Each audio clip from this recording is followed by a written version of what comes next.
შეზღუდული შესაძლებლობის მქონე პირების პრობლემების მოგვარების ერთწლიანი გეგმა დამტკიცებულია. პრიორიტეტი მომდევნო წლებშიც შენობა ნაგებობების, რეკრეაციული სივრცეებისა და საზოგადოებრივი ტრანსპორტის ადაპტირება იქნება. შიშიმ პირებთან დაკავშირებით ნაწილობრივ მოგვარდა პარკირებასთან დაკავშირებული პრობლემები. კონკრეტულად კი გაიზარდა ჯარიმები იმ მძღოლებისთვის, ვინც სპეციალური ნიშნის ქვეშ არსებულ საპარკინგო სივრცეს არამიზნობრივად გამოიყენებს. ადგილობრივი ხელისუფლების წარმომადგენლები ამბობენ, რომ ყველა პრობლემა, რაც შიშიმ პირებს აწუხებთ, ეტაპობრივად გადაიჭრება. ყოველ წელს მუნიციპალიტეტი ამტკიცებს შეზღუდული შესაძლებლობის მქონე პირების სამოქმედო გეგმას, რაც მუნიციპალიტეტმა უნდა განახორციელოს.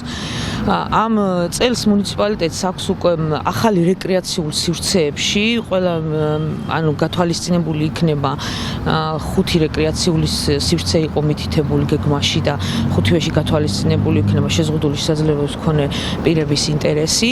არის სპორტულ ღონისძიებებში და არის განათლების მიმართულებით მათი ინტერესები გათვალისწინებული.